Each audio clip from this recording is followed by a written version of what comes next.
The wind howled like something wounded and furious across the high plains of Wyoming, tearing through January darkness with teeth made of ice. Snow fell so thick it erased the world, turning headlights into useless smears of yellow against an endless white wall. On County Road 47, where the asphalt disappeared beneath drifts already knee-high, most drivers had turned back hours ago. Only fools and the desperate stayed out on nights like this. Thomas Bennett was neither, but he drove anyway.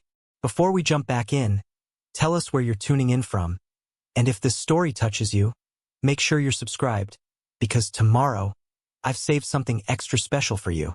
His truck crawled forward, wipers slapping uselessly against the windshield as snow packed itself into every crevice. The heater rattled, pushing out air that smelled faintly of antifreeze and years of hard use. Tom's hands gripped the wheel with the kind of steady pressure that came from muscle memory, from decades of handling unpredictable things, wild broncos, grief, storms that stripped everything down to bone. He was headed home from town, 15 miles that felt like 50 in weather like this. The feed store had been closing early, and he'd barely made it out with the supplies he needed. His ranch sat alone at the base of the Wind River Range, isolated enough that most folks forgot it existed until they needed something from someone who didn't ask questions. That was fine with Tom. He preferred forgotten. The blizzard pressed against the truck like it wanted to shove him off the road entirely. Visibility dropped to maybe 10 feet, then 5. He slowed to a crawl, leaning forward to peer through the chaos of white. His jaw was set, eyes narrowed against the glare. He'd driven this road 1,000 times, knew every turn, every dip, every place where the shoulder dropped off into nothing. That's why he noticed when something moved. At first, he thought it was a trick of the storm, shadows shifting in the violence of wind and snow. But then the shapes solidified, dark masses huddled together off to the side of the road. Tom's foot eased off the gas. He squinted harder, trying to make sense of what he was seeing. Horses, 5 of them, clustered tight against the storm, their bodies coated white with snow. They stood motionless except for the shuddering of flanks, heads lowered, tails whipping in the wind. Wild mustangs, by the look of them. Lean and shaggy, built for survival but not for this. Not for a blizzard that could freeze them solid before dawn. Tom brought the truck to a stop, engine idling rough. He sat there staring through the windshield, his breath fogging the glass. Every instinct told him to keep driving. He had his own problems, his own ghosts. The ranch was barely holding together, the bank breathing down his neck, and he hadn't slept more than a few hours at a stretch since Rebecca died. He didn't need 5 half-frozen horses, but he couldn't look away. The gray mare at the front lifted her head slightly, ears pinned flat against the wind. Her eyes caught the headlights for just a second, reflecting back something fierce and desperate, something that refused to quit even when quitting made sense. Tom recognized that look. He'd seen it in the mirror every morning for 2 years. His hand moved before his mind caught up, killing the engine. The sudden silence inside the cab felt heavier than the storm. He pulled his collar up, tugged his hat down low, and shoved open the door. The wind hit him like a fist, stealing his breath, driving snow into his eyes and mouth. Cold knifed through his jacket, through his skin, straight to the marrow. He pushed forward anyway. The horses shifted as he approached, nervous but too exhausted to bolt. Up close, they looked worse than he'd thought. Ribs visible beneath matted coats, ice crusted around their nostrils. One of the mares had a rope burn across her neck, raw and angry. Another limped when she moved, favoring her front left leg. These weren't just wild horses caught in a storm. They'd been abandoned. Tom's jaw tightened. He knew the signs. Illegal horse traffickers ran through this part of Wyoming sometimes, stealing mustangs off public land, hauling them east to sell for slaughter or worse. When the law got too close, they'd dump their cargo and disappear. Leave the evidence to freeze or starve, whichever came first. His gaze moved over the small herd. 4 mares and 1 young colt, maybe 6 months old, pressed tight against his mother's flank. The gray mare stood slightly apart, watching Tom with that same fierce stare.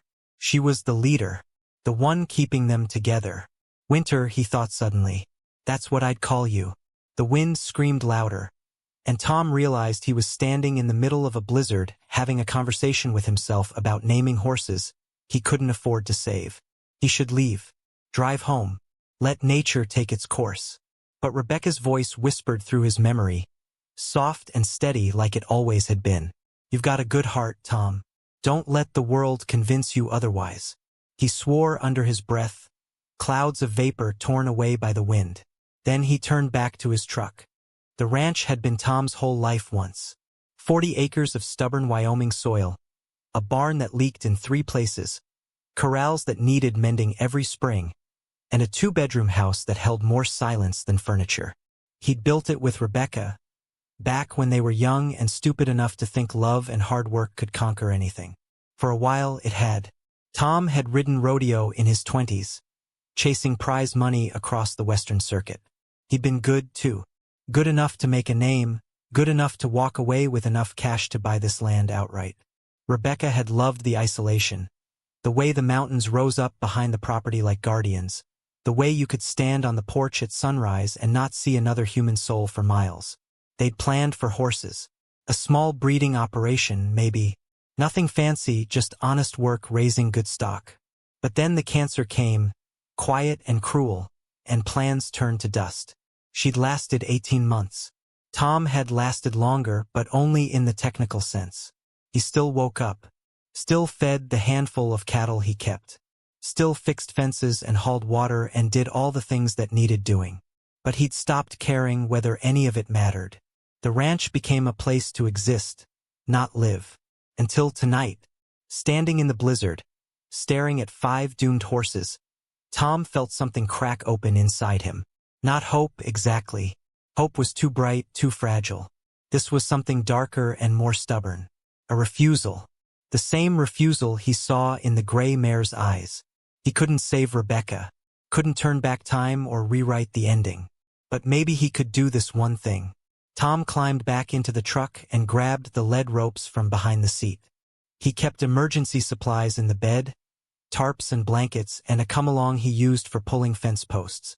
Not exactly equipped for a midnight horse rescue, but it would have to do. The wind tried to knock him sideways as he approached the herd again. The gray mare, Winter, watched him come. She didn't retreat, but she didn't yield either. Her body was a wall between him and the others, ready to fight if needed despite being half frozen. Tom stopped a few feet away and stood still. He didn't speak. Words got lost in storms like this anyway. Instead, he let his posture do the talking.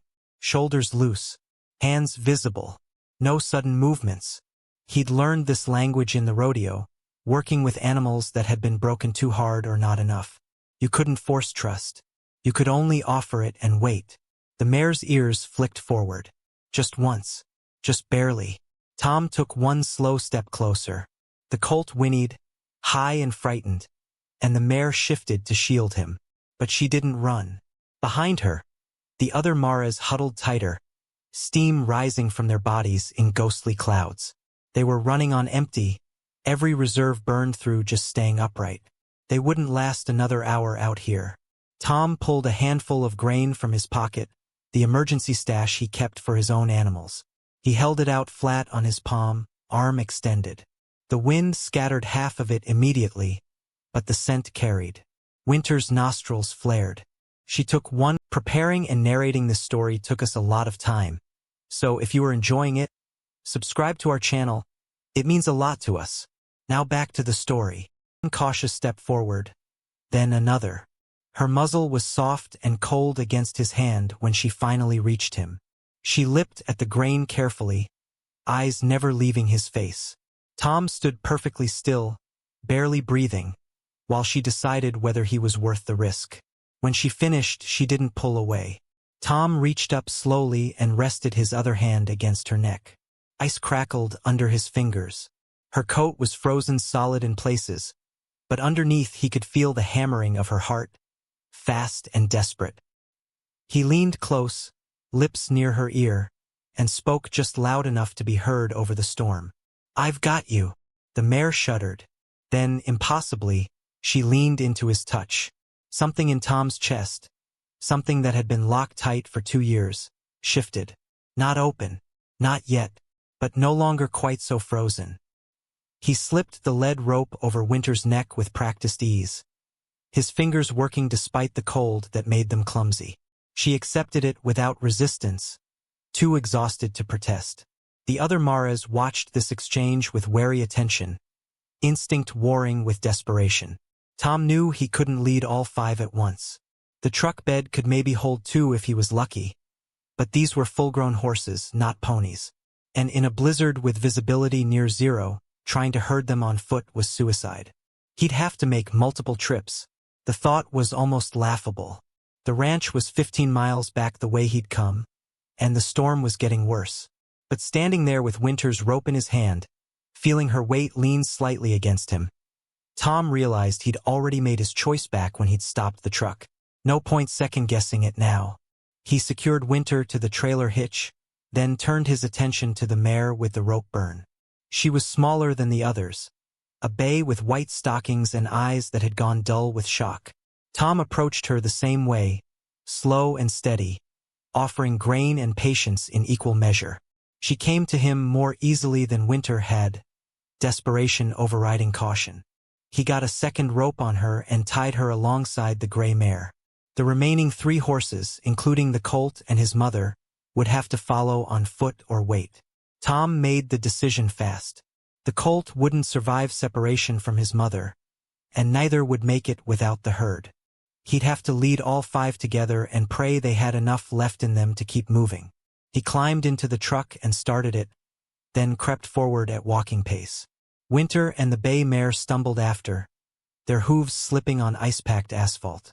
Behind them, the other 3 horses hesitated only a moment before following.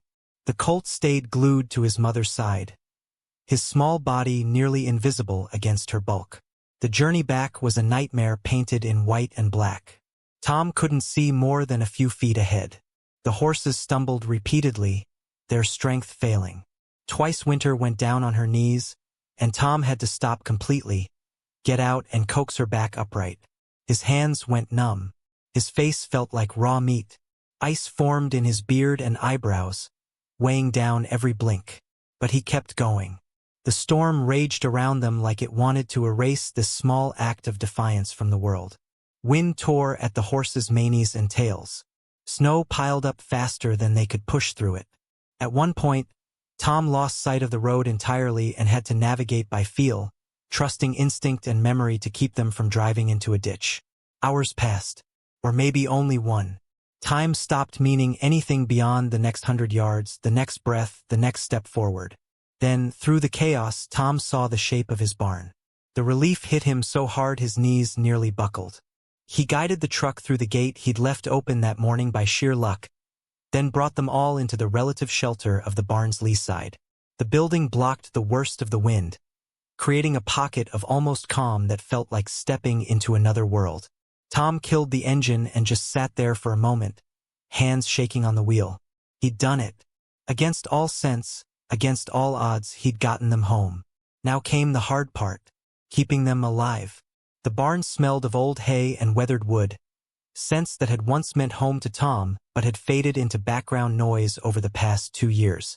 Now, as he pushed open the heavy doors and led the 5 horses inside, those smells rushed back with unexpected force. The interior was dark except for the moonlight filtering through gaps in the walls, illuminating floating dust particles that hung suspended like frozen stars. Winter entered first, her hooves echoing hollow against the concrete floor. The bay mare followed close behind, then the mother with her colt pressed tight against her side. The last 2 Mares hesitated at the threshold, their eyes rolling white as they tested the air. Tom understood their fear. These were wild creatures being asked to trust walls and roofs, to trade open sky for confinement. He gave them time, standing motionless just inside the entrance while wind howled against the exterior. Eventually hunger and exhaustion won out over instinct. They crossed into the barn one cautious step at a time, their bodies trembling from more than just cold. Tom secured the doors against the storm, then flipped the switch near the entrance. Fluorescent lights flickered to life overhead, buzzing and unsteady, casting harsh shadows across the interior. The horses spooked at the sudden brightness, bunching together near the far wall.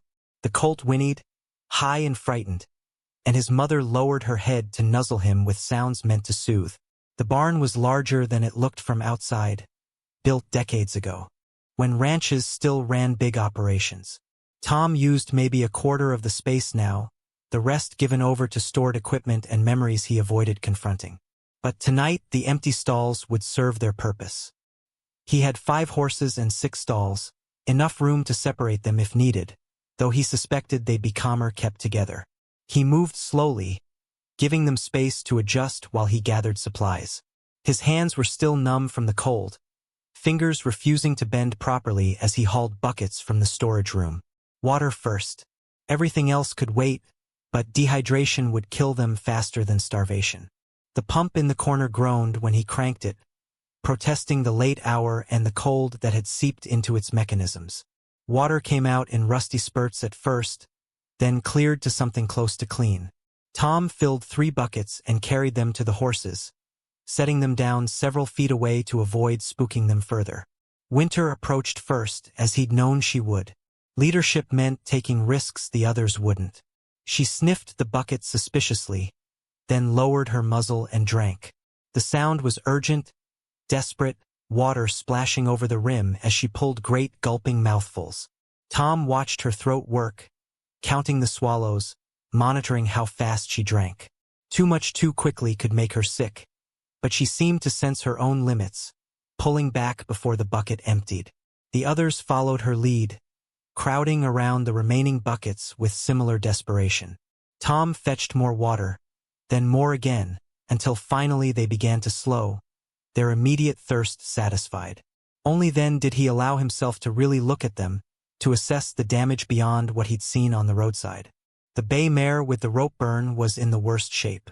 The wound around her neck had frozen, which probably saved her from bleeding out, but infection was almost guaranteed.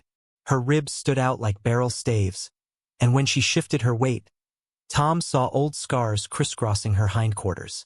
Whip marks. Someone had beaten her regularly, and not gently. The mother was thin but not emaciated, her body having sacrificed its reserves to keep the colt alive. The young one himself seemed in better condition than the adults. His coat still holding some shine, his eyes brighter. He couldn't be more than 6 months old, probably born late in the season to a mare who hadn't been given proper rest between pregnancies. The remaining 2 mares were harder to read. One was a chestnut with a white blaze down her face, older than the others, maybe 15 or 16. She held herself apart slightly, watching everything with the wariness of an animal that had learned humans meant pain. The last was younger, a dark bay almost black in the dim light, with alert ears that tracked every sound Tom made. Winter remained the steadiest of them all. She'd positioned herself between Tom and the herd, not aggressive but alert, ready to intervene if he proved a threat. Tom respected that. Leadership wasn't about dominance. It was about responsibility, about putting yourself between danger and those who depended on you. He knew something about that. His own supplies were limited. He kept feed for the handful of cattle he still ran, mostly hay and some grain for winter supplementation. The horses would need more than that, especially in their current condition, but it would have to do until morning. Assuming the storm cleared enough for him to get to town. Assuming the roads were passable. Assuming a lot of things he had no control over. Tom spread hay in the largest stall, piling it thick and fresh. The horses watched him work, their exhaustion evident in the way they stood with heads lowered, hips cocked to rest their legs. When he stepped back, they moved forward as a group, unwilling to separate even for food. They tore into the hay with single-minded focus, the sound of their chewing filling the barn with something almost peaceful. While they ate, Tom retrieved the medical supplies he kept in the tack room. Basic stuff mostly intended for cattle, but some of it would work. Antiseptic, gauze, ointment for wounds, antibiotics that were probably expired but better than nothing. He laid everything out on the workbench, then stood there staring at it, trying to remember the last time he doctored an animal. Rebecca had always been better at this part. She'd had gentle hands and endless patience, could calm the most skittish creature with nothing but her voice and presence. Tom was competent, but he'd never had her gift for it. He missed her suddenly and sharply, the grief cutting through him like it was fresh instead of 2 years old. It came in waves like that sometimes, hitting when he least expected it, stealing his breath and leaving him hollow.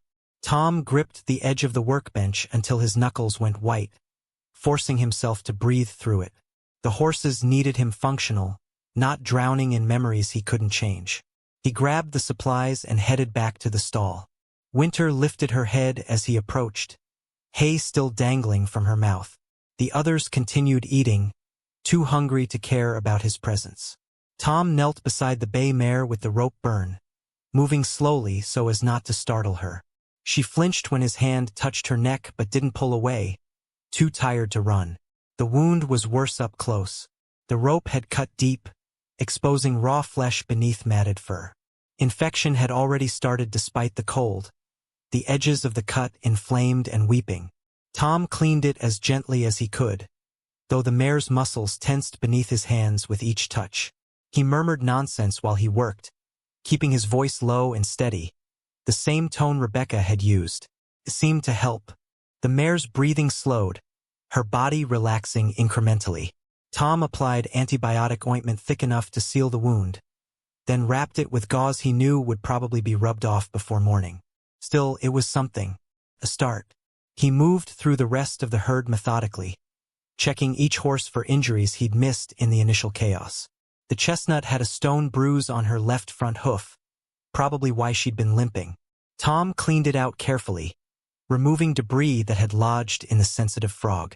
The dark bay had minor cuts across her chest, likely from forcing through barbed wire fencing during her escape or capture.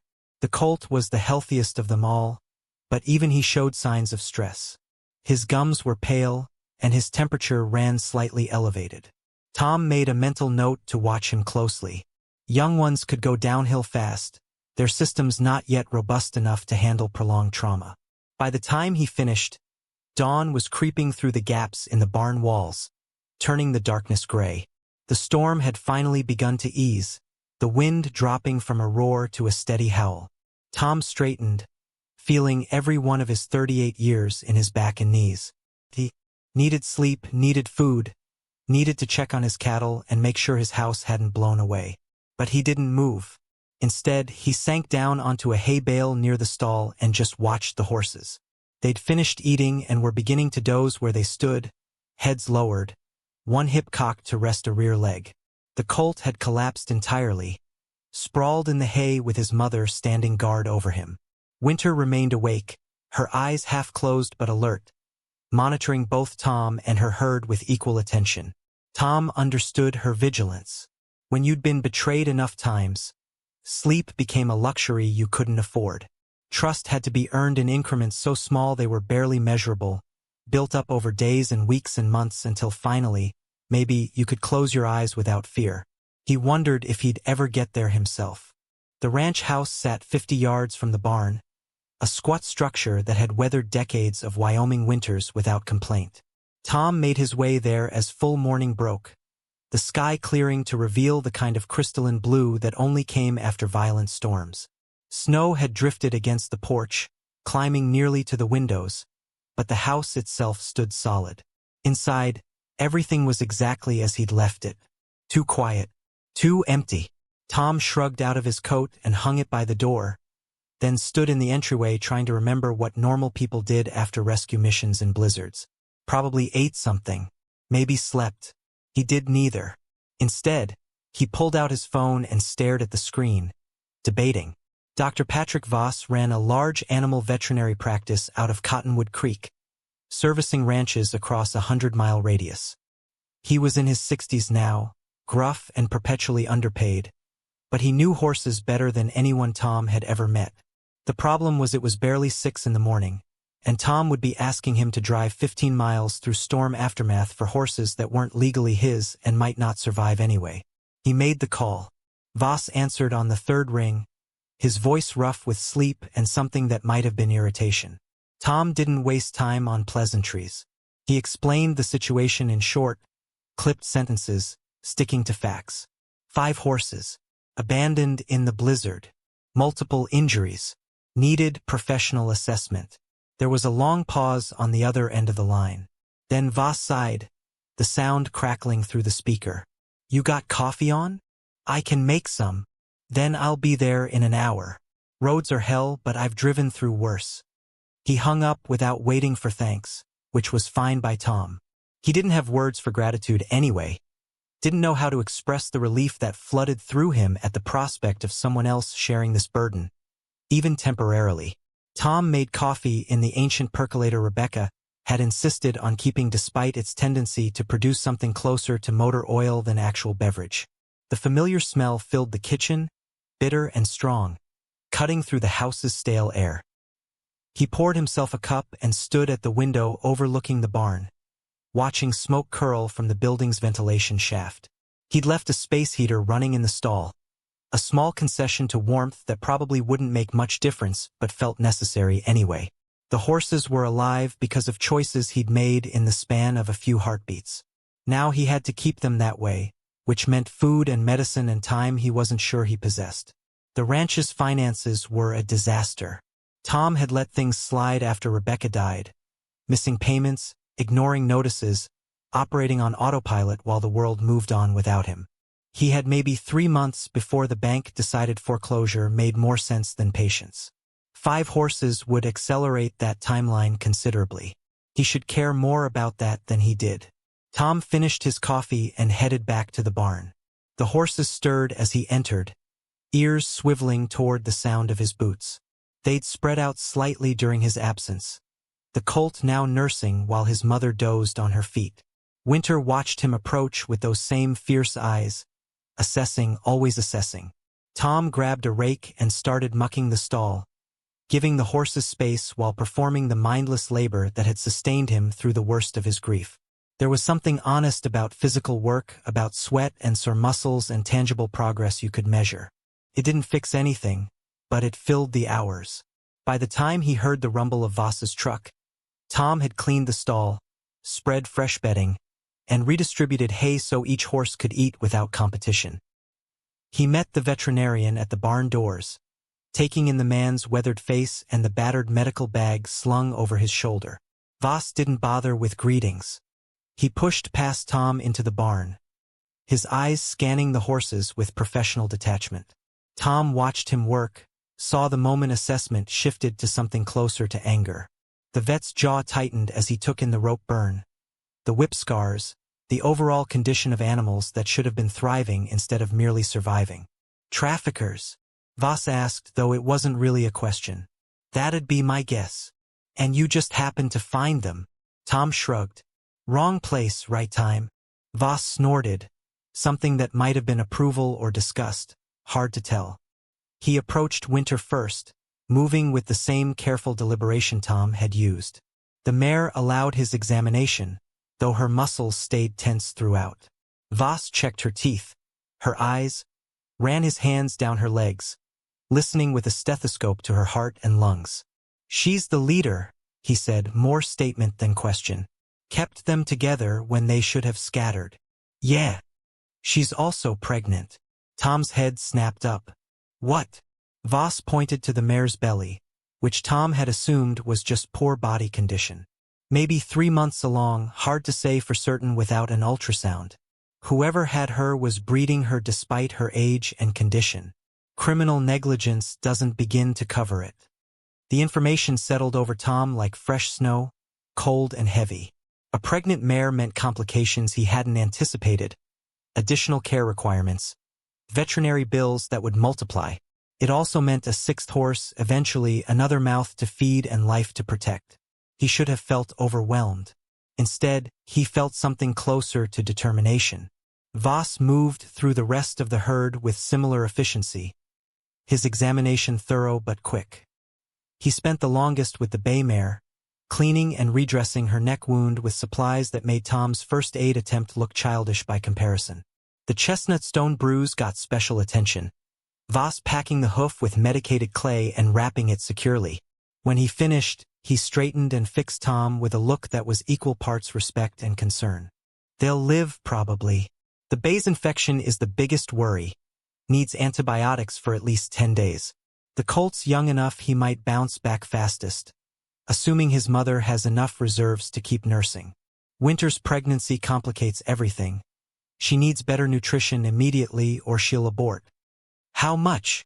Tom asked, meaning the medicine, the ongoing care, all of it. Voss named a figure that made Tom's stomach clench. Then he waved it off. But I know you're not exactly flush, Bennett. Pay me what you can when you can. I didn't get into this business to get rich. Tom nodded once, not trusting his voice. Kindness from near strangers always hit harder than cruelty from enemies. The vet packed his supplies, then paused at the barn door. You know you're going to have to report this. Those horses came from somewhere, and whoever dumped them is probably still operating. I know. Sheriff Bowman will want statements, probably file a report with federal land management. Could get complicated. It already is. Voss studied him for a long moment, then nodded. You did good, Tom. Rebecca would be proud. He left before Tom could respond, the words hanging in the cold air like breath made visible. Tom stood alone in the barn's entrance, watching the vet's truck navigate the snow-drifted driveway, and felt something crack in his chest. Not grief this time, something else. Something that had been frozen solid for 2 years and was finally, painfully, beginning to thaw. He turned back to the horses, to Winter standing guard over her herd, and made a decision that probably qualified as insane. He'd keep them. All 5, soon to be 6. He'd figure out the money somehow, sell off equipment he didn't need, take extra work if he could find it. The bank could wait. Everything could wait. These horses had been thrown away by people who saw them as commodities instead of lives. Tom understood that feeling. Had spent 2 years being discarded by a world that didn't know what to do with a man hollowed out by grief. Maybe that's why he couldn't walk away. They'd recognized each other out there in the blizzard, kindred spirits clinging to existence by sheer stubbornness. Winter lifted her head as he approached, and for the first time since he'd found her, something in her expression softened. Not trust, not yet, but the possibility of it. The beginning of something that might, given time and care, grow into a bond strong enough to anchor them both. Tom rested his hand against her neck, feeling the steady beat of her pulse beneath his palm. 2 hearts, both still fighting. That seemed like enough of a foundation to build on. The days following the rescue blurred together in a rhythm Tom hadn't experienced since before Rebecca's illness. He woke before dawn, not from habit but from necessity, driven by the knowledge that 5 lives now depended on his consistency. The horses needed feeding, watering, medication administered at precise intervals. The bay mare's wound required fresh dressing twice daily. Winter needed supplemental nutrition for her pregnancy. The colt, despite his apparent resilience, still ran a low fever that had to be monitored. Tom moved through these tasks with the methodical focus of someone who'd found purpose in the repetition. His body ached from sleeping on the cot he'd dragged into the barn's tack room, refusing to leave the horses unattended during those critical first nights. His clothes smelled of hay and horse sweat and the antiseptic Voss had left behind. He barely ate, subsisting on coffee and whatever he could grab from the kitchen during brief trips back to the house. But he was awake in a way he hadn't been for 2 years. The horses began to shift their behavior around the 3rd day. The change was subtle at first, easy to miss if you weren't watching closely. The chestnut mare with the stone bruise stopped pinning her ears when Tom entered the stall. The dark bay allowed him to approach without the whites of her eyes showing. Even the bay with the rope burn, who'd been the most skittish, began to anticipate his arrivals, lifting her head toward the sound of his boots instead of shrinking away. Winter remained the constant, her fierce protectiveness gradually softening into something more complex.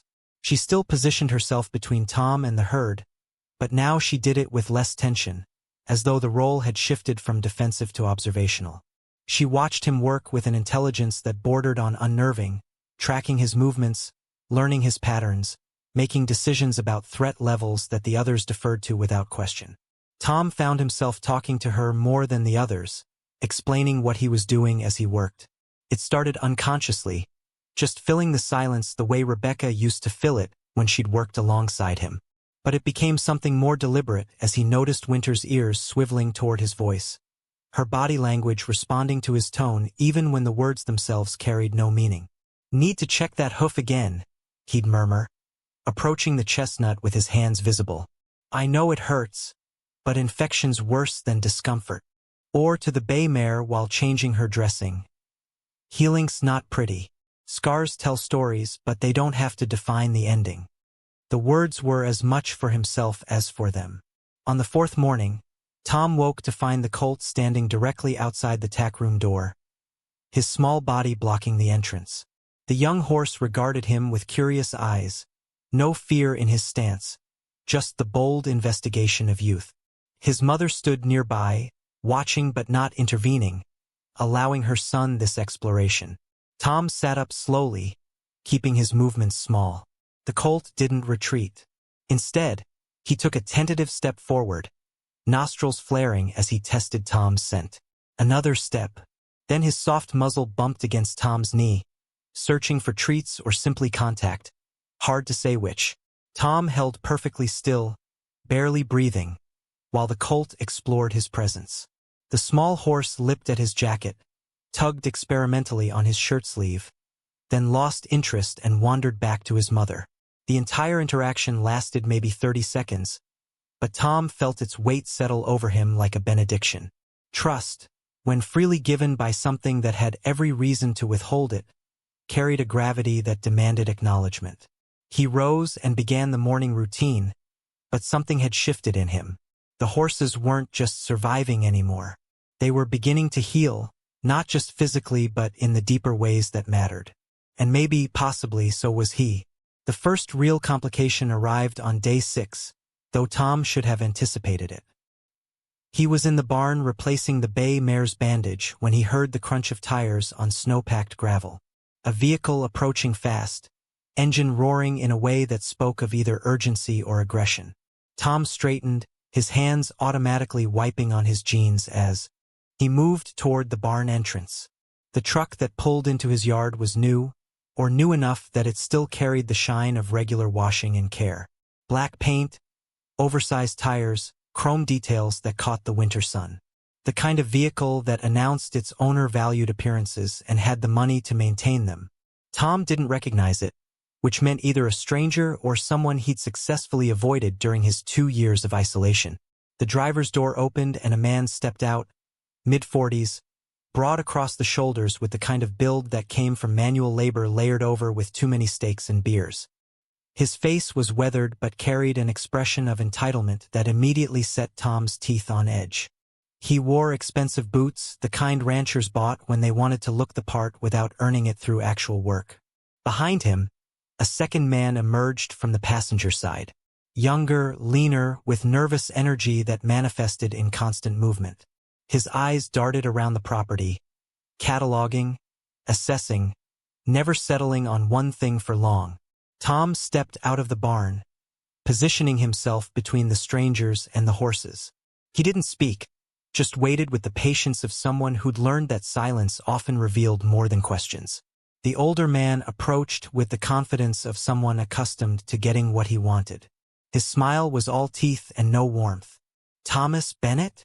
Who's asking?" "Name's Carl Dennison. I run a livestock operation out of Rivorton. This here's my associate, Jake." He gestured vaguely at the younger man, who'd moved to lean against the truck's hood, still scanning the property with those restless eyes. Tom said nothing, waiting. Dennison's smile tightened fractionally. "I hear you found some horses during that blizzard last week. 5 of them wild Mustangs. That about right?" "News travels. Small towns." Dennison shrugged, the gesture elaborate and false.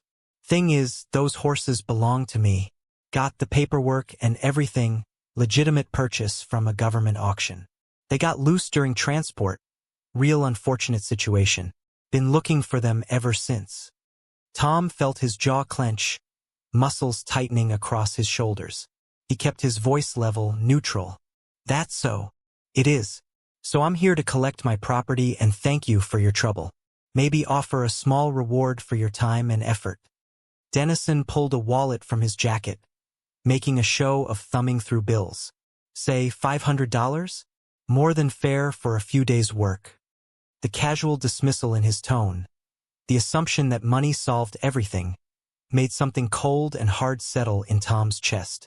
He'd met men like Dennison before, in rodeo circles and livestock auctions and every corner of the ranching world where animals were commodities first and living beings second.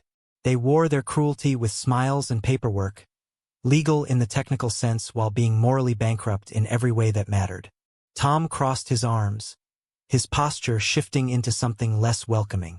"You got proof of ownership?" "Course I do." Dennison reached into his truck and pulled out a folder, waving it without actually opening it. "All legal, all proper. Federal permits for wild horse adoption, bills of sale, transport documents. Everything's in order." "Then you won't mind showing me."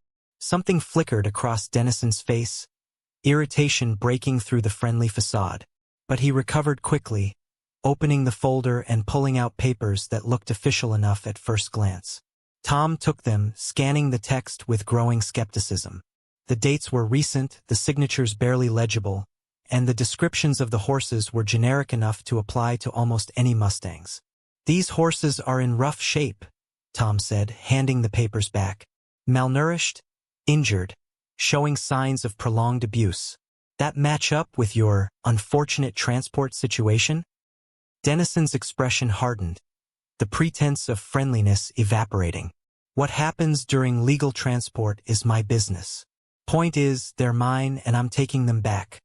"Not happening." The words came out flat and final, carrying a weight Tom hadn't put into his voice in years. Dennison's face flushed, anger replacing calculation.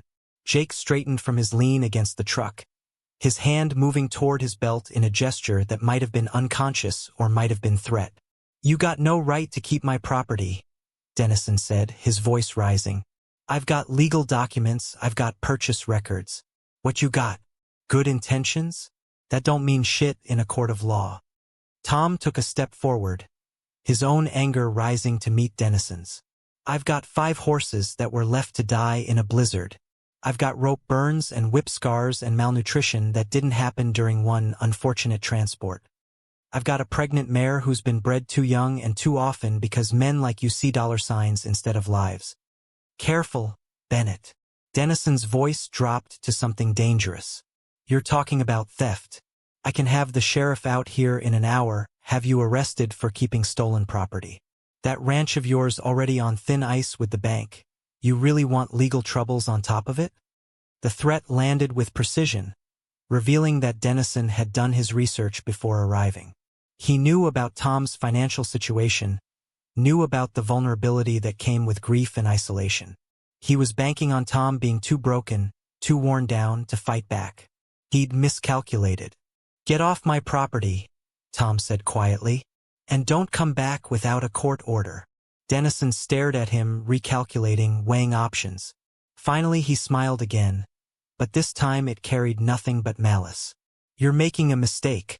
Those horses are worth money, and I don't take kindly to being robbed. You'll be hearing from my lawyer and from the sheriff. And when the dust settles, I'll still have my horses and you'll have nothing but legal bills you can't pay." He climbed back into his truck, Jake following after one last lingering look at the barn. The engine roared to life, and they tore out of the yard fast enough to spray gravel and snow in an arc behind them. Tom watched until the truck disappeared down the road, then stood there in the cold silence, processing what had just happened. The confrontation had been inevitable, he supposed. 5 horses didn't just disappear without someone noticing, and men like Dennison always came looking for their investments. But the reality of it, the threat of legal action and sheriff involvement and paperwork he couldn't afford to fight, settled over Tom like a weight he wasn't sure he could carry. He turned back to the barn, to the horses who'd begun to trust him, and felt the first real flicker of doubt. Maybe he'd been foolish to think he could protect them. Maybe Dennison was right about the law, about ownership, about the futility of good intentions against legal documents. Winter stood at the stall gate watching him with those fierce eyes, and Tom felt his doubt solidify back into determination. The law might favor men with paperwork and money, but it didn't make them right. And Tom had learned through years of grief and loss that sometimes the only thing left when everything else stripped away was the choice to keep standing, keep fighting, keep refusing to let cruelty win without resistance. He'd make the call to Sheriff Bowman himself, get ahead of Dennison's version of events. He'd contact Voss about documentation of the horse's condition when they arrived. He'd fight this the right way, through proper channels, even though the odds were stacked against him. Because the alternative was handing Winter and the others back to a man who'd already proven he saw them as disposable. And Tom had learned through the hardest lesson imaginable that some things were worth fighting for even when fighting seemed hopeless. The barn felt warmer when he stepped back inside, the horses stirring at his return. The colt wandered over again, bolder now, and Tom ran a hand down the young horse's neck.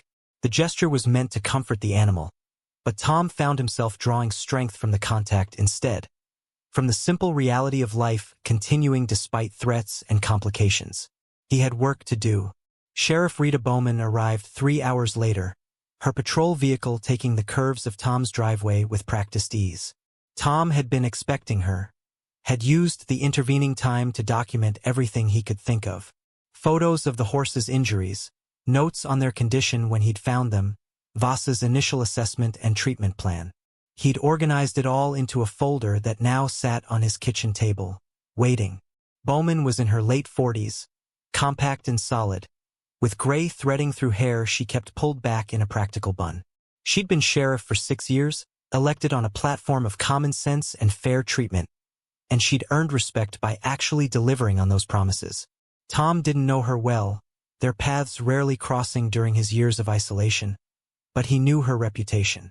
She knocked once on his door, firm but not aggressive, then waited with the patience of someone who understood that respect went both ways. Tom let her in, offered coffee she accepted, and they sat across from each other at the table that had once hosted family dinners and now served as a workspace for legal battles. Dennison called, Bowman said without preamble. Claims you're keeping his horses illegally, refusing to return his property despite valid ownership documents. That your understanding of the situation? Tom pushed the folder across the table.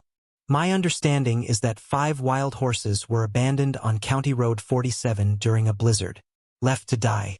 I found them, brought them here, and have been treating injuries consistent with abuse and neglect. Dennison showed up today claiming ownership, but his paperwork's suspect and his story doesn't match the physical evidence. Bowman opened the folder, scanning the contents with the careful attention of someone who took her job seriously. She lingered on the photos, her expression tightening almost imperceptibly at the images of rope burns and whip scars. When she finished, she closed the folder and met Tom's eyes directly. You know this is going to get complicated. Already is. Dennison's got resources, contacts, probably a lawyer on retainer who specializes in property disputes. You got a folder of photos and a veterinarian's notes. Courts tend to favor documented ownership over circumstantial evidence of neglect. You saying I should hand them over? Tom kept his voice level, but something in his chest tightened at the possibility. Bowman leaned back in her chair, considering. I'm saying you need to understand what you're up against. But I'm also saying that something about Dennison's story doesn't sit right with me. His paperwork's too convenient, too perfectly aligned with what you found. And those injuries didn't happen overnight. She tapped the folder with one finger. I'll need to see the horses myself, do an official assessment. I'll also need to verify Dennison's documents, run them through federal databases, see if they match up with actual wild horse adoption records. That'll take time. How much time? Few days, maybe a week. Depends on how cooperative the federal offices are feeling. She paused, then added, during that time, the horses stay here. I'm designating them as evidence pending investigation. That gives you legal cover to keep them while we sort this out. Relief flooded through Tom, so sudden and strong it left him momentarily unsteady. Thank you. Don't thank me yet. If Dennison's paperwork checks out, if he can prove legitimate ownership, you'll have to return them regardless of their condition when you found them. Law's clear on that, even when it shouldn't be. Bowman stood, picking up her coffee cup.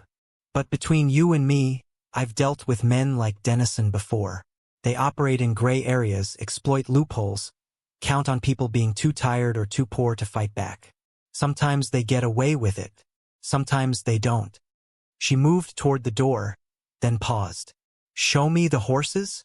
Tom led her to the barn, watching as she approached the stall with the same careful respect Voss had shown. The horses stirred but didn't panic, growing accustomed to human visitors during their week of recovery. Winter moved to her usual position between the sheriff and the herd, assessment in every line of her body. Bowman spent 20 minutes examining them, asking questions Tom answered as completely as he could. She took her own photos, made notes in a small leather-bound book, and occasionally made sounds that might have been sympathy or anger, hard to distinguish. When she finished, she stood beside Tom at the stall gate, both of them watching Winter watch them back. "That mare's pregnant," Bowman observed. "About 3 months along, according to Voss. And Dennison wants her back so he can keep breeding her, probably." She shook her head. "Some people see animals and only count the profit. Forget there's a life in there with its own value." She turned to Tom, her expression serious. "Keep detailed records of everything. Every feeding, every treatment, every dollar spent. If this goes to court, you'll need to demonstrate that you acted in good faith, that the horse's welfare was your primary concern. That documentation might not win the case, but it'll establish your credibility." "Understood." Bowman headed back to her vehicle, Tom following. Before she climbed in, she fixed him with a look that was equal parts warning and encouragement. "You did the right thing bringing them in, Bennett. Don't let anyone convince you otherwise, regardless of how this shakes out legally. The law's supposed to protect life even when it fails at it." She drove away, leaving Tom standing in his yard with the winter sun slanting low across the snow. The horses were safe for now, protected by bureaucratic processes and a sheriff who seemed inclined toward justice rather than pure legality. But the threat remained, hanging over everything like the next storm building on the horizon. Tom returned to the barn, to the routine that had become his anchor. He fed the horses their evening rations, checked the bay mare's wound, administered medications with the precision Voss had taught him. The work was familiar now, his hands moving with increasing confidence, the horses responding with decreasing wariness. When he finished, he didn't return to the house immediately. Instead, he sank down onto the hay bale that had become his observation post and just existed in the space with them. The colt was nursing, making small contented sounds. The chestnut mare dozed on 3 legs, finally comfortable enough to truly rest. The dark bay and the mother both picked at hay with the methodical focus of animals whose hunger was being reliably met. And Winter stood guard, as always, but now with less tension in her stance. She looked at Tom, and he looked back, and something passed between them that didn't need words. An acknowledgement, promise. Whatever came next, they'd face it together. 5 broken horses and 1 broken man finding strength in their shared stubbornness. The barn settled into evening quiet, just the sounds of breathing and chewing and the wind moving through gaps in the walls. Tom closed his eyes and, for the first time in 2 years, felt something close to peace. The week that followed Sheriff Bowman's visit passed in a strange suspension of time, each day carrying the weight of waiting while life continued its necessary rhythms.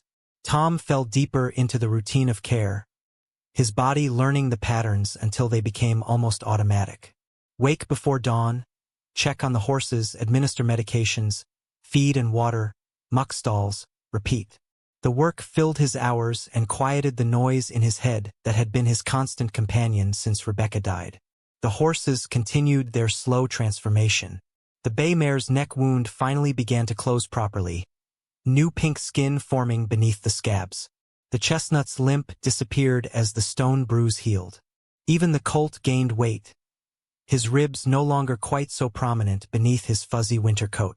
But it was Winter who showed the most dramatic change, her pregnancy becoming visible as proper nutrition allowed her body to finally support the life growing inside her. Tom found himself watching her more than the others, drawn by something he couldn't quite name. Maybe it was her fierce protectiveness, the way she never stopped monitoring threats even as she learned to trust him. Maybe it was the parallel he saw between her condition and his own, both of them carrying futures they hadn't chosen but were determined to see through. Or maybe it was simpler than that, just recognition between two beings who'd decided that survival wasn't enough anymore, that living meant something more than merely existing. He started talking to her in earnest, not the casual murmurs he offered the whole herd but actual conversation.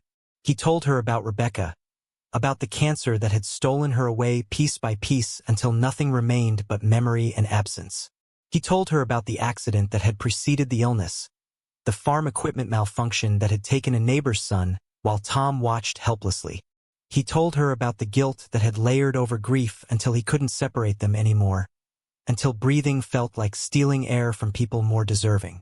Winter listened with those intelligent eyes, her ears swiveling toward his voice, and Tom felt something loosening in his chest with each confession. The words didn't change the past, didn't resurrect the dead or erase his failures, but speaking them aloud to a creature who couldn't judge, who could only witness, made them somehow more bearable. On the 8th day, Linda Hartley appeared at his door. Tom had seen her around over the years, the way you see neighbors in rural Wyoming where distances make casual contact rare. She owned the property adjacent to his, a smaller spread she ran mostly alone after her husband died in a logging accident 5 years back. They'd exchanged waves across fence lines, brief words at the feed store, but nothing that qualified as actual acquaintance. She stood on his porch now with a covered dish in her hands and determination in her posture. 40-something, with hair going gray at the temples and hands roughened by work.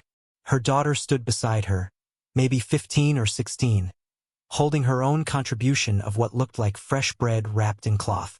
"Heard about the horses," Linda said without preamble when Tom opened the door. "Figured you might not be eating regular, dealing with all that." Tom stared at the casserole dish, momentarily uncertain how to respond. Kindness from neighbors had been scarce during his grief, not from malice but from the rural understanding that some people needed space more than sympathy. But this felt different, more direct, less concerned with his comfort than with his practical survival. "That's not necessary," he started. But Linda cut him off with a look that brooked no argument. Didn't ask if it was necessary, made extra anyway, seemed foolish to let it go to waste. She thrust the dish toward him, forcing him to take it or let it fall. "Annie here made the bread this morning. She's been working on her baking." The girl, Annie, offered a small smile that carried shyness and something else. Maybe curiosity about the man everyone in Cottonwood Creek had been talking about lately.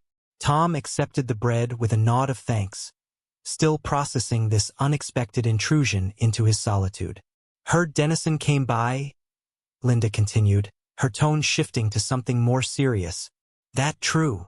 Word traveled fast in small towns, even across 15 miles of empty land. Tom nodded, not trusting himself to elaborate without anger creeping into his voice. Linda's mouth tightened. Figured as much. Man's got a reputation, though most folks are too scared of him to say it out loud. Runs Mustangs through his operation, claims legal adoption, but everyone knows he's trafficking wild horses to slaughter buyers. Makes good money doing it too, which is why the law turns a blind eye most times. The information settled into Tom's understanding of the situation, confirming suspicions he'd already held. Sheriffs investigating his paperwork. Rita's good people, but she's got limits. Federal regulations, jurisdiction issues, politics that get in the way of justice. Linda paused, seeming to weigh her next words carefully. "Point is, you might need more than just the law on your side. You might need community backing, people willing to testify about what they know regarding Dennison's operation." Tom studied her, trying to understand what she was offering. "You know something about his business?" "I know. He tried to buy my property last year, made threats when I refused. I know horses show up on his land that don't match his adoption records. I know he's got connections with buyers who don't ask questions about where stock comes from." She met his eyes directly. "And I know that sometimes doing the right thing means standing up even when it's easier to look away." Annie shifted beside her mother, pride evident in her expression. Tom felt something shift in his chest, the isolation he'd wrapped around himself like armor beginning to crack under the pressure of offered alliance. "Why help me?" He asked quietly. We barely know each other. Linda's expression softened fractionally. Because I remember when Rebecca died. Remember seeing you at her funeral looking like you'd been hollowed out. And I remember thinking someone should check on you, make sure you were eating, make sure you weren't drowning in that big empty house. She paused. But I didn't. None of us did. We gave you space because that's what we do out here. We respect people's grief. But maybe that was wrong. Maybe sometimes people need community more than they need space.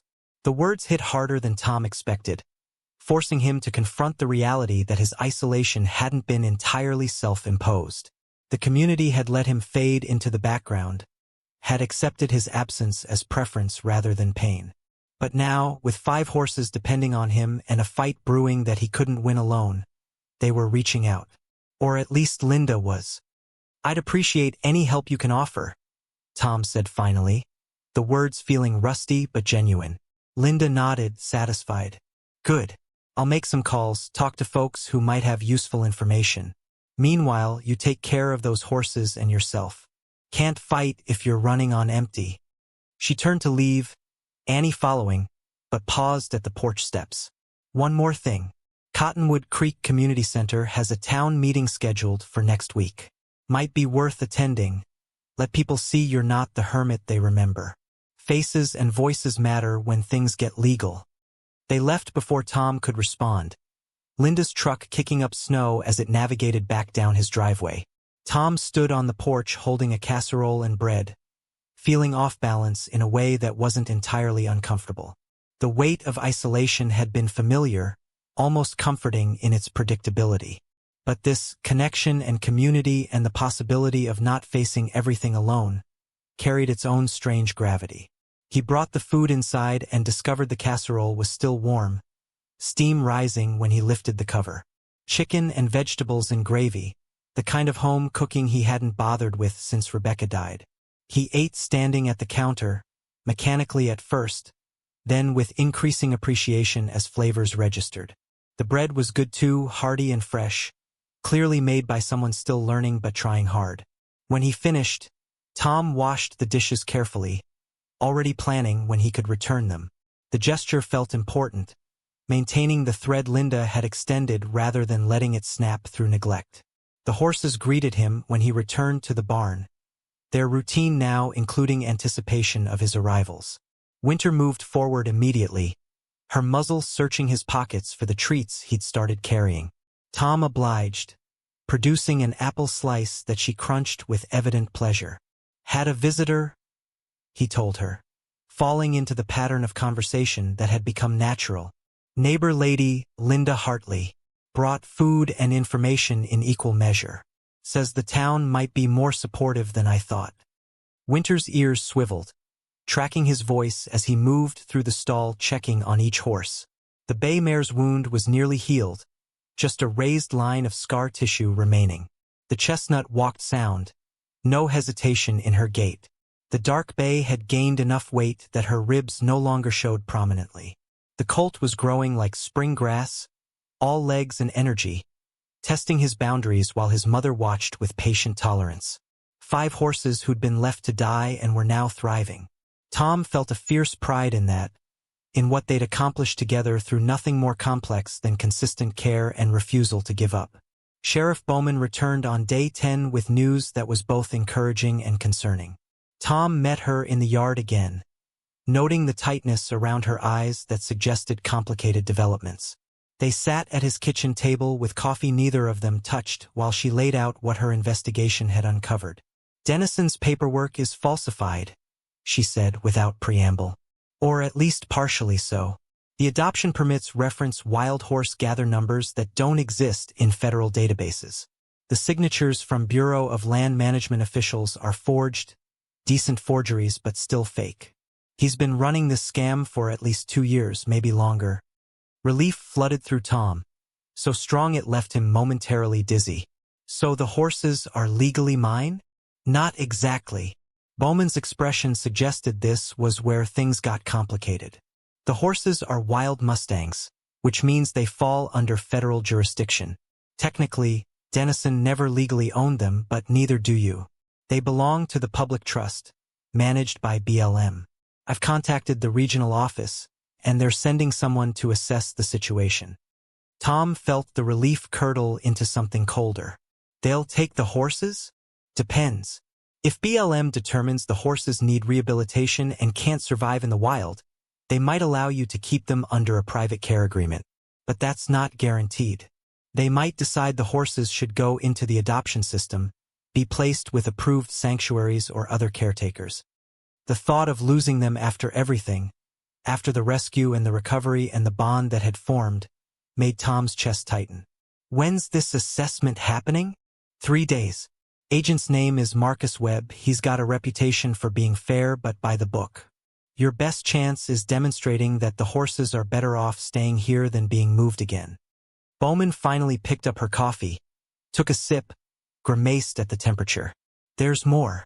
Dennison knows his paperwork's being investigated. He's lawyered up, filed a lawsuit claiming you damaged his business by interfering with legal livestock operations. It's a nuisance suit, won't hold up, but it'll tie you up in court and cost money you probably don't have. Tom absorbed this, the weight of it pressing down like the blizzard had pressed down on the horses. He'd known this wouldn't be simple, but the reality of federal jurisdiction and legal battles felt overwhelming in a way the physical rescue hadn't been.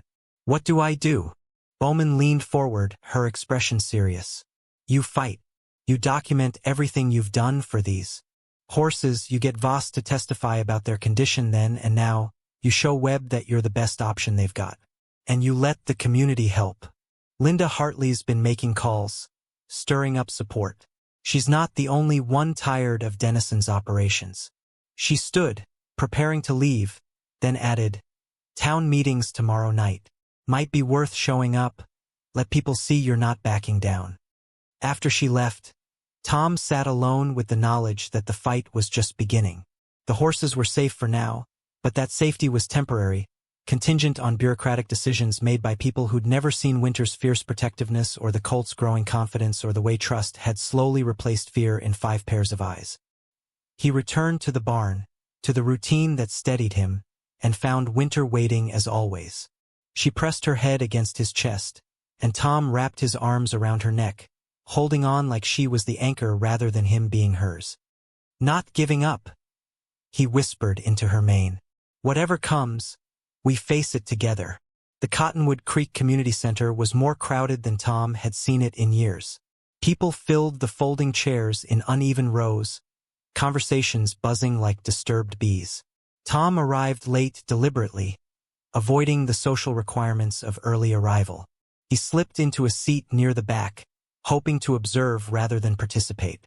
Linda spotted him immediately and made her way over, ignoring the meeting that was trying to start at the front. She slid into the seat beside him with the confidence of someone who'd decided his isolation was over whether he liked it or not. "Good turnout," she said quietly. "Word spread about Dennison's lawsuit. People are angry." Tom scanned the room, recognizing faces he'd been avoiding for 2 years. Ranchers, shop owners, retired folks who'd lived in Cottonwood Creek their whole lives. Not all of them looked friendly. Some wore expressions of skepticism or disapproval, but more seemed curious, engaged, waiting to see what would happen. The meeting covered routine business first, budget discussions and permit applications that Tom tuned out. But then Sheriff Bowman stood and moved to the front, and the room's attention sharpened. "Got a situation that affects this community," she began, her voice carrying the authority of her position. "Most of you heard about Thomas Bennett rescuing 5 wild horses during that blizzard 10 days back. What you might not know is those horses were abandoned by Carl Dennison, who's been running an illegal trafficking operation using forged federal permits." Murmurs rippled through the crowd, some shocked, others nodding like they'd suspected as much. Bowman continued, laying out the investigation's findings, the falsified paperwork, the evidence of abuse. She painted Dennison not as a legitimate businessman but as someone exploiting loopholes and counting on rural isolation to shield his activities. When she finished, she opened the floor for comments. An older rancher Tom recognized as Bill Morrison stood first. "What's to stop Dennison from just moving his operation? Man's got money, got lawyers. He'll tie this up in court until everyone's too tired to care. That's where community comes in, Linda said. Standing before Tom realized she planned to speak. We've let men like Dennison operate in shadows because it was easier than getting involved. But every time we look away, we're complicit. Those horses nearly died because someone thought profit mattered more than life. How many times are we going to let that calculation stand? Someone else stood. A woman Tom didn't recognize. But what can we do? Federal law, jurisdiction issues, these aren't things regular folks can influence. We can testify, Linda shot back. We can provide evidence of Dennison's activities, document every questionable transaction, every suspicious horse movement. We can show up at the BLM assessment, demonstrate community support for keeping those horses with Bennett. And we can stop pretending that staying neutral is the same as being innocent. The room erupted into discussion, voices rising and falling in waves. Tom sat frozen, overwhelmed by the realization that this fight had expanded beyond just him and 5 horses. It had become about something larger, about what kind of community Cottonwood Creek wanted to be, about whether silence in the face of wrong was acceptable. Sheriff Bowman let the discussion run its course, then called for order. Marcus Webb from BLM arrives day after tomorrow. Anyone who wants to provide testimony or support can show up at Bennett's ranch. I'll be there as official observer. She looked directly at Tom then, a challenge in her expression. Tom, you got anything to say? He hadn't planned to speak. Public vulnerability wasn't his strength, and the weight of so many eyes made his throat tight. But Winter's face flashed through his mind, and the colt's growing confidence, and the bay mare's healing wound. He stood, feeling every gaze shift toward him. I didn't rescue those horses to make a statement, he said, his voice rough from disuse in social settings. I stopped because they needed help and I couldn't drive past that. Everything since has been about keeping them alive, giving them a chance to be more than abandoned property. He paused, gathering words that didn't come naturally. I appreciate the support more than I can say, but this isn't really about me or even about 5 horses. It's about whether we're the kind of people who look away when it's convenient or stand up when it's hard. I know which kind I want to be. He sat down abruptly, heart hammering, but the room erupted in applause. Not universal, some people remained unmoved or skeptical, but enough that Tom felt the isolation he'd carried for 2 years finally fully crack open. Linda squeezed his shoulder, approval in her expression. Around them, people started making plans, organizing testimony, committing to show up in 3 days when Webb arrived. Tom listened to the buzz of community action and felt something he hadn't experienced since before Rebecca died. Hope. The morning of the assessment dawned clear and cold, the kind of Wyoming winter day that made the sky look impossibly blue and the snow sparkle like crushed diamonds. Tom was up hours before dawn, checking and rechecking everything. The horses were groomed until they shone, the barn cleaned to the point of obsession, his documentation organized in folders that rivaled Bowman's thoroughness. Dr. Voss arrived first, his presence both moral support and professional backup. Linda came next with Annie, both of them carrying more food because apparently that was how Linda expressed care. Then others started appearing, trucks and cars lining the driveway in numbers that transformed Tom's isolated ranch into something resembling a gathering. Bill Morrison showed up with photographs documenting suspicious horse movements on Dennison's property. A woman named Helen who worked at the county clerk's office brought records of permit applications that didn't match Dennison's claimed activities. Even the owner of the feed store in town arrived with receipts showing Dennison's purchases didn't align with the number of horses he claimed to be caring for. By the time Marcus Webb's government SUV pulled up, Tom had maybe 20 people standing in his yard, a wall of community support that made his throat tight. Webb was younger than Tom expected, early 30s with the earnest efficiency of someone who took their job seriously.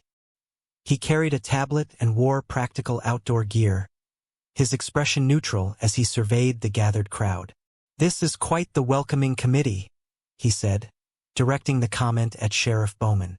Communities invested in this outcome, Bowman replied neutrally. These are people with relevant testimony about both the horse's condition and Dennison's operations. Webb nodded slowly, processing. Let's start with the horses then. Mr. Bennett, if you'll show me? Tom led him to the barn, the others following at a respectful distance. Winter stood at the stall gate as always, her body positioned protectively but her demeanor calmer than it had been 10 days ago. The transformation was evident even to someone seeing her for the first time. Her coat healthier, her eyes brighter, her pregnancy visible in the gentle swell of her belly. Webb moved through his assessment with professional detachment, examining each horse, taking photos, making notes on his tablet. He asked Tom questions about their care, their injuries, their progress. Tom answered honestly, holding nothing back, laying out every challenge and every small victory. When Webb finished with the physical assessment, he spent an hour reviewing Tom's documentation. Then he interviewed Voss, Linda, Bill Morrison, and several others, his expression giving nothing away as he collected testimony that painted Dennison as someone who'd been exploiting the system for profit while causing measurable harm. Finally, as the sun began its descent toward the western mountains, Webb called everyone together in Tom's yard. The crowd had grown, if anything, word spreading until neighbors Tom barely knew had shown up to witness the outcome. Webb stood on Tom's porch, his tablet clutched in one hand, and addressed them all with the formality of someone delivering an official decision. The horses in question are confirmed wild Mustangs, originally gathered from public lands. Carl Dennison's permits were fraudulent, which means he never had legal ownership. The horses therefore revert to federal custody under BLM management. He paused, and Tom felt his heart sink. However, given their current condition, the trauma of relocation, and the demonstrated quality of care they're receiving, I'm authorizing a private care agreement with Thomas Bennett. The horses will remain here under his guardianship, with regular check-ins to ensure continued appropriate care. The crowd erupted into cheers, people clapping and shouting approval. Tom stood frozen, processing the words, trying to believe they were real. The horses could stay. They were his, or as close to his as federal law allowed. Webb stepped down from the porch and approached Tom directly, extending his hand. You did good work here, Mr. Bennett. These horses are lucky you were the one who found them. Tom shook his hand, unable to speak past the emotion clogging his throat. Webb left shortly after, his SUV disappearing down the driveway while the impromptu celebration continued in the yard. People approached Tom one after another, offering congratulations, sharing their own stories about Dennison, expressing relief that justice had won out at least this once. Linda found him as the crowd began to disperse, evening shadows lengthening across the snow. You did it, she said simply. We did it, Tom corrected. Couldn't have fought this alone. She smiled, the expression warm and genuine. Maybe that's the point. Maybe none of us should have to fight alone. After everyone left and darkness settled over the ranch, Tom returned to the barn one final time. The horses were settled for the night, the colt already asleep in the hay while his mother stood guard. The bay mare dozed in the corner, her scarred neck finally healed. The chestnut and dark bay shared hay in companionable silence. And Winter stood at the gate, waiting as she always did. Tom approached her slowly, running his hand down her neck, feeling the strong, steady pulse of life beneath his palm. She leaned into his touch, trusting in a way she hadn't been capable of 10 days ago. We made it, Tom whispered. Against all the odds, we made it through. Winter exhaled softly, her breath warm against his chest, and Tom felt the last of his frozen grief finally, fully thaw. He'd lost so much, carried so much pain, existed in isolation for so long that he'd forgotten what connection felt like. But these horses had reminded him. They'd shown him that healing wasn't linear, that trust could be rebuilt, that sometimes the act of saving something else was how you saved yourself. The barn was warm despite the winter cold outside, filled with the sounds of breathing and the smell of hay and the simple piece of lives being lived rather than merely endured. Tom stayed there for a long time, just existing in that space with creatures who'd given him back something he thought he'd lost forever. Purpose, community, hope. When he finally returned to the house, the lights were on across the way at Linda's place. He could see her moving past the window, probably cleaning up from the day. Tomorrow he'd return her dishes, Maybe stay for coffee if she offered. Maybe start building the connections he'd let atrophy during his grief. But tonight, he sat on his porch and looked at the barn where 5 horses, soon to be 6, slept safely. The stars wheeled overhead in their ancient patterns, and the wind carried the scent of snow and sage and possibility. Tom Bennett, who'd been broken by loss and frozen by grief, who'd stopped his truck on a desperate night because he'd recognized his own pain reflected in a dying horse's eyes, finally allowed himself to believe that maybe, just maybe, healing was possible after all. Winter gave birth on a March morning when the world was caught between seasons, snow still clinging to shadows while sun-warmed patches revealed earth beneath. Tom had been monitoring her closely for days, watching for the signs Voss had taught him to recognize: restlessness, separation from the herd, the subtle changes in her posture that indicated labor's approach. He'd moved her into a foaling stall 2 nights prior, a space he'd prepared with obsessive care. Deep bedding, privacy screens, everything positioned so he could observe without interfering. The other horses had protested the separation initially, Winter's leadership leaving a vacuum they didn't know how to fill.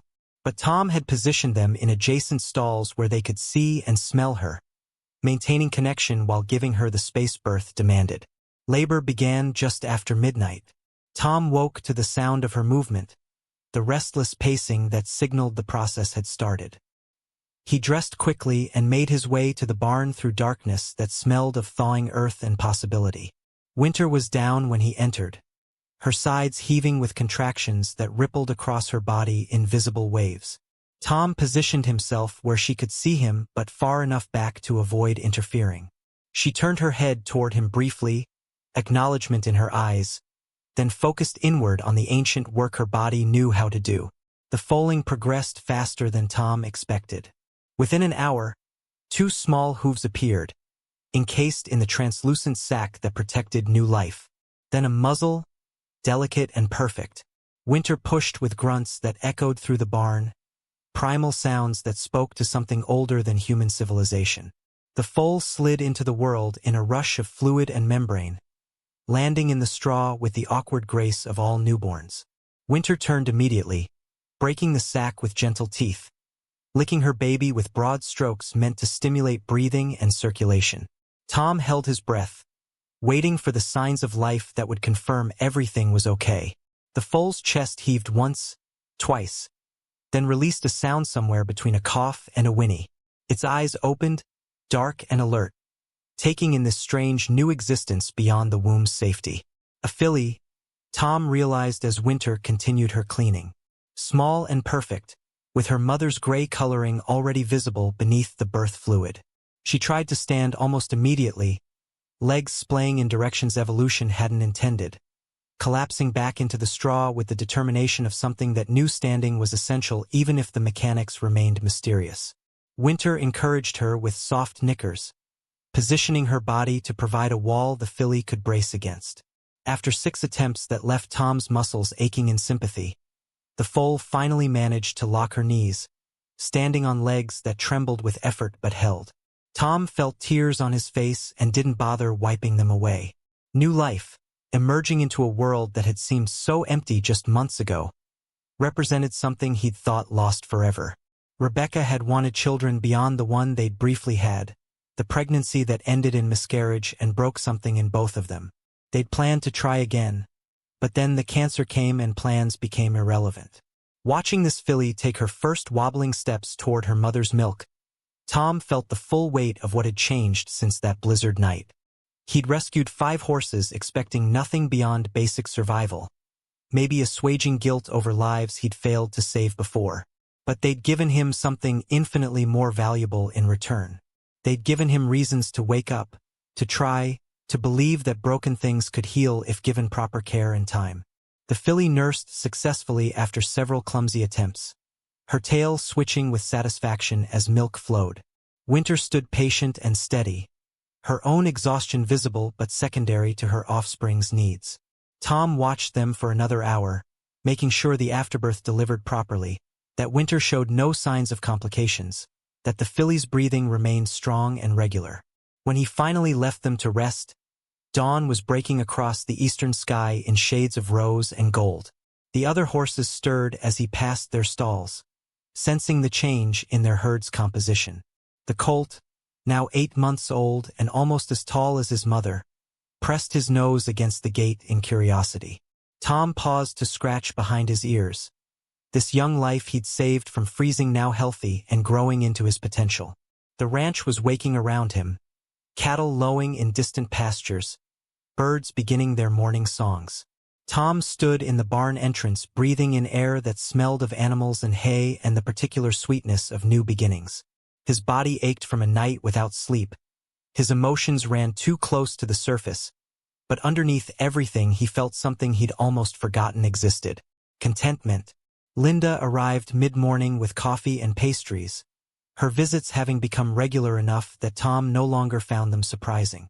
She'd gotten into the habit of stopping by 3 or 4 times a week, sometimes with Annie, sometimes alone. The pretense was always practical, bringing food or helping with chores or discussing ranch business. But Tom had come to understand it was really about connection, about the quiet rebuilding of social bonds he'd let atrophy. He met her at the barn, accepting the coffee with gratitude that had become easier to express over the past months. Linda took one look at his face and smiled. She folded. "How'd you know?" "You've got that look. Same one I had when Annie was born, exhausted and terrified and completely in love." She moved past him into the barn. "Can I see?" Tom led her to the foaling stall where Winter stood with her filly, both of them resting but alert. The baby had gained confidence in the hours since birth, her legs steadier now, her curiosity beginning to overcome caution. She studied Linda with wide eyes, ears forward, processing this new element in her expanding world. "She's beautiful," Linda said softly. "What are you calling her?" Tom hadn't thought about names, too focused on ensuring survival to consider identity. But standing there with Linda beside him, watching this new life that represented hope and continuation, a word rose unbidden. "Dawn." Linda glanced at him, understanding immediate in her expression. "Because she represents a new beginning." Something like that. They stood in comfortable silence, watching the filly explore her small world with increasing boldness. Eventually Linda spoke again, her tone shifting to something more serious.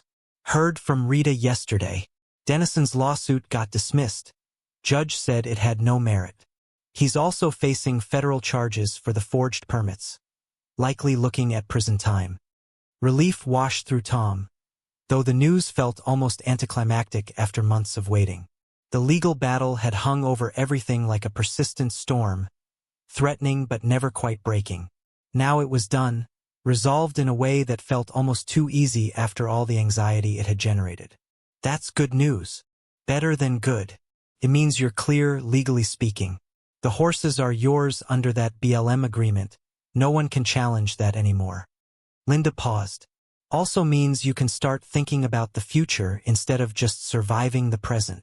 The comment landed with unexpected weight. Tom had been operating in survival mode for so long that planning beyond immediate needs felt foreign. But Linda was right. The horses were secure. The ranch was functioning. His grief had evolved from drowning to swimming. Maybe it was time to consider what came next. What kind of future? Linda shrugged, but something in her expression suggested she'd given this thought. "You've got 6 horses now, soon to have more if Winter breeds again naturally. Could expand the herd, maybe start an adoption program for Mustangs that need rehabilitation.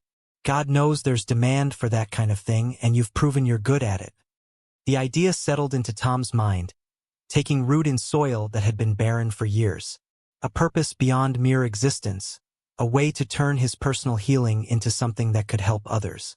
Horses, and maybe people too, lost souls looking for second chances the way he'd been given one. "That would take money I don't have. Would take less than you think. Some grant programs for wild horse sanctuaries, nonprofit status could open funding sources. And you wouldn't be doing it alone." She met his eyes directly. "I've been thinking about selling my timber rights, using that money to invest in something more meaningful. Could partner with you if you're interested. Make this a legitimate operation instead of just one man and his rescue horses." Tom stared at her, processing the offer that represented far more than financial partnership. Linda was proposing they build something together, combining resources and efforts toward a shared goal. It meant commitment, collaboration, trusting someone else with his fragile reconstruction. It terrified him almost as much as it appealed. Why would you do that? Linda's expression softened. Because I've spent 5 years since Mark died just existing, same as you did after Rebecca. Going through motions, keeping the ranch running, raising Annie on autopilot. But watching you these past months, seeing you come back to life through caring for these horses, made me realize I want that too. Purpose beyond survival. Connection beyond obligation. She looked away, suddenly vulnerable in a way he'd never seen from her. And maybe because I've come to care about what happens to you in this place. Maybe because partnership sounds better than continuing alone. The confession hung between them, honest and unadorned. Tom felt his heart hammering, emotions he'd buried since Rebecca's death stirring awake. He wasn't ready for romance, might never be, but companionship, shared purpose, the possibility of building something meaningful with someone who understood loss, those things felt achievable. I'd need to think about it, he said carefully. Not saying no, just need time to process. Linda nodded, relief evident that he hadn't rejected the idea outright. Take all the time you need. Offer stands regardless. They returned to watching the horses, the moment's intensity fading into easier companionship. Dawn nursed again, her movements more confident now, already adapting to existence outside the womb. Winter watched her offspring with the fierce protectiveness Tom recognized. A mother's determination that her child would thrive despite the world's hardness. Tom understood that determination intimately. He'd been practicing it every day since the blizzard, fighting to keep the horses alive, to keep himself alive in the ways that mattered beyond mere biological function. Maybe that fighting could evolve into something more, transform from defense into creation. Maybe it was time to build instead of just survive. The weeks following Dawn's birth brought the kind of spring Wyoming specialized in, violent weather swings that could deliver snow and sunshine within the same hour. Tom navigated the unpredictability with practiced ease, his routines expanding to accommodate the filly's needs alongside the established herd's care. Dawn grew rapidly, her legs lengthening, her confidence increasing until she was racing around the paddock with the colt in games that seemed to involve rules only they understood.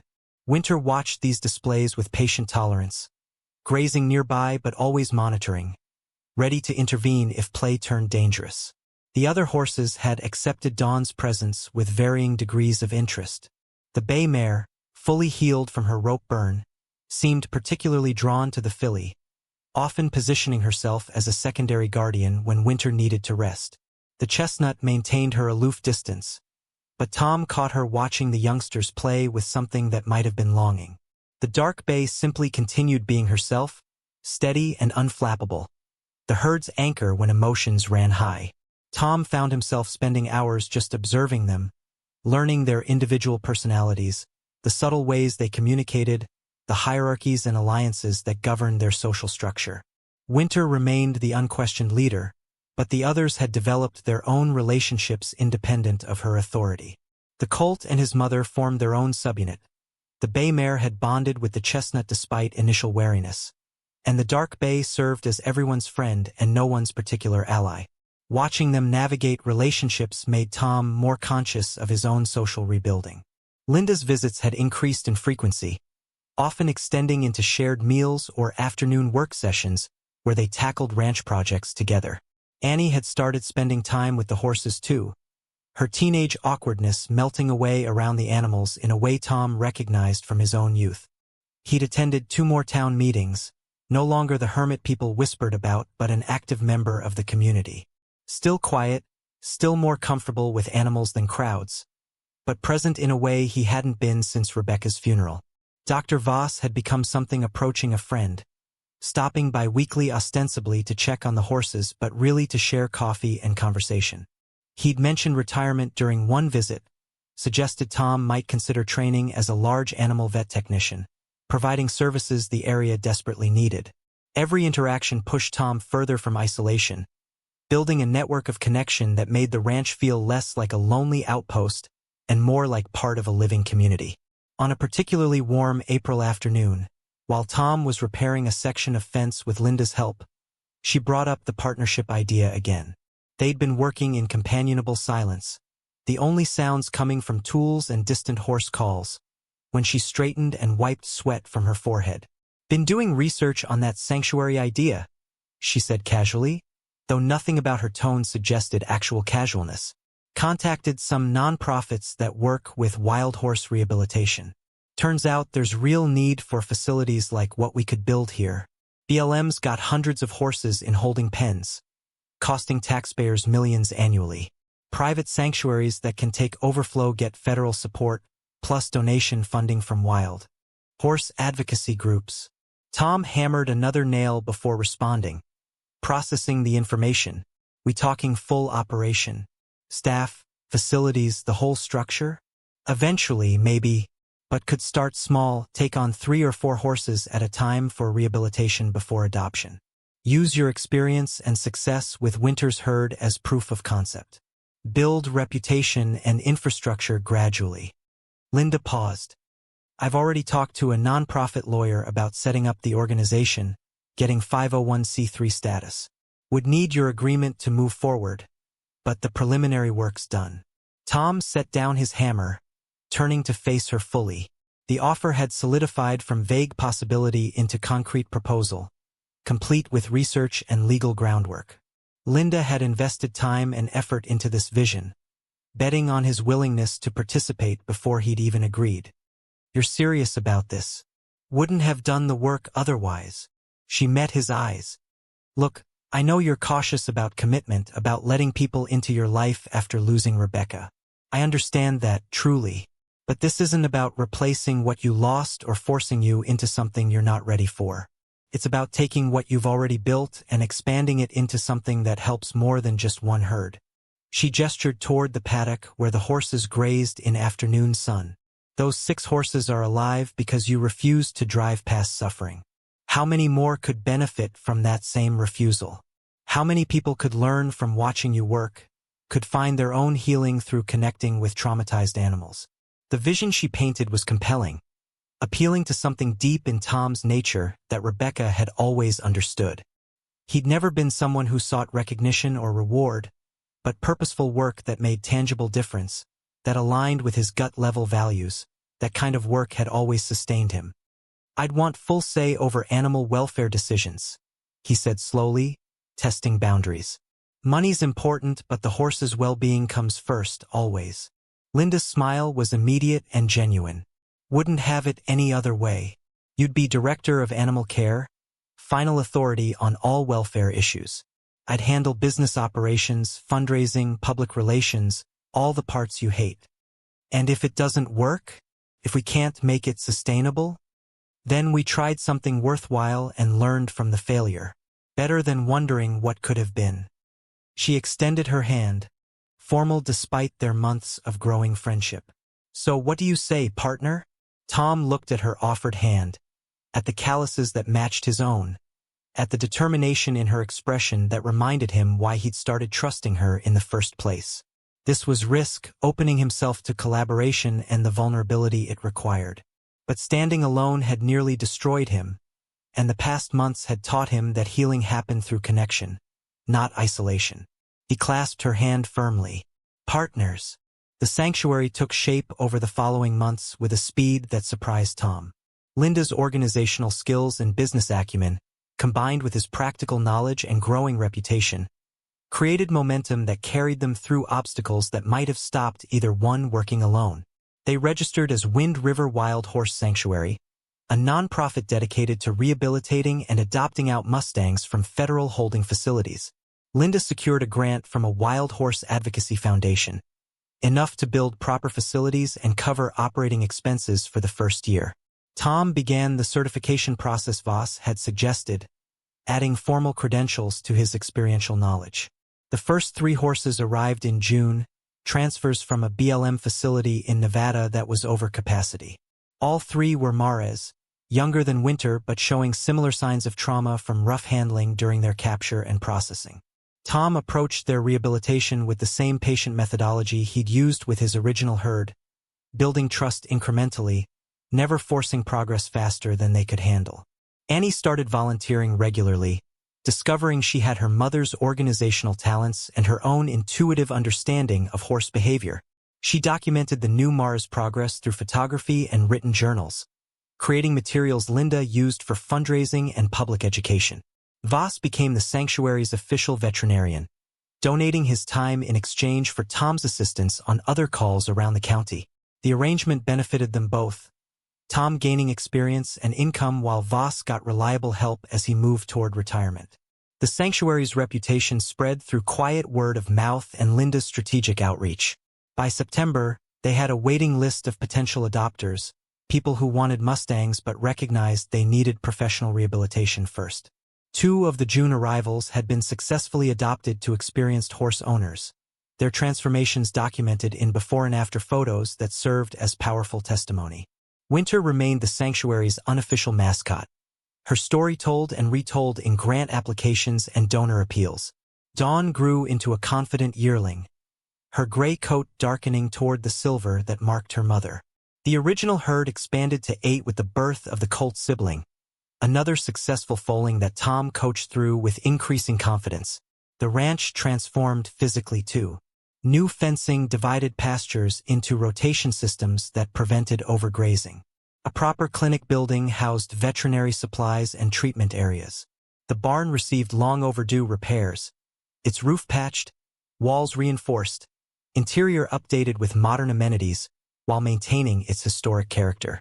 But the most significant transformation was internal, in Tom himself.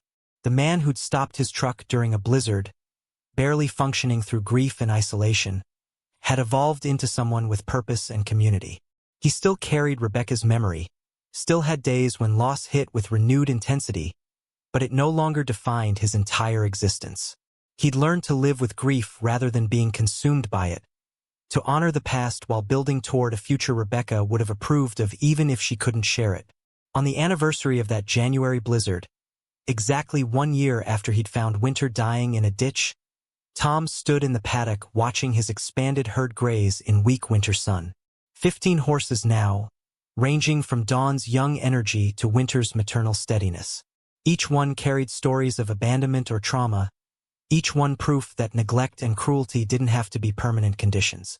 Linda joined him at the fence, her presence familiar and welcome.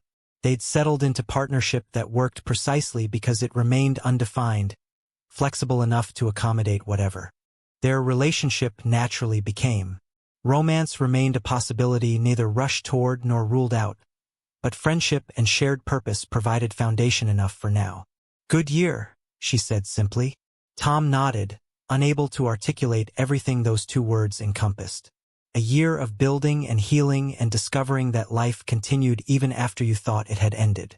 A year of learning that rescue worked both directions, that saving something broken often meant saving yourself in the process. "Thank you," he said, the words inadequate but sincere, "for the partnership, for believing this could work, for not letting me stay buried in that house." Linda smiled, bumping her shoulder against his.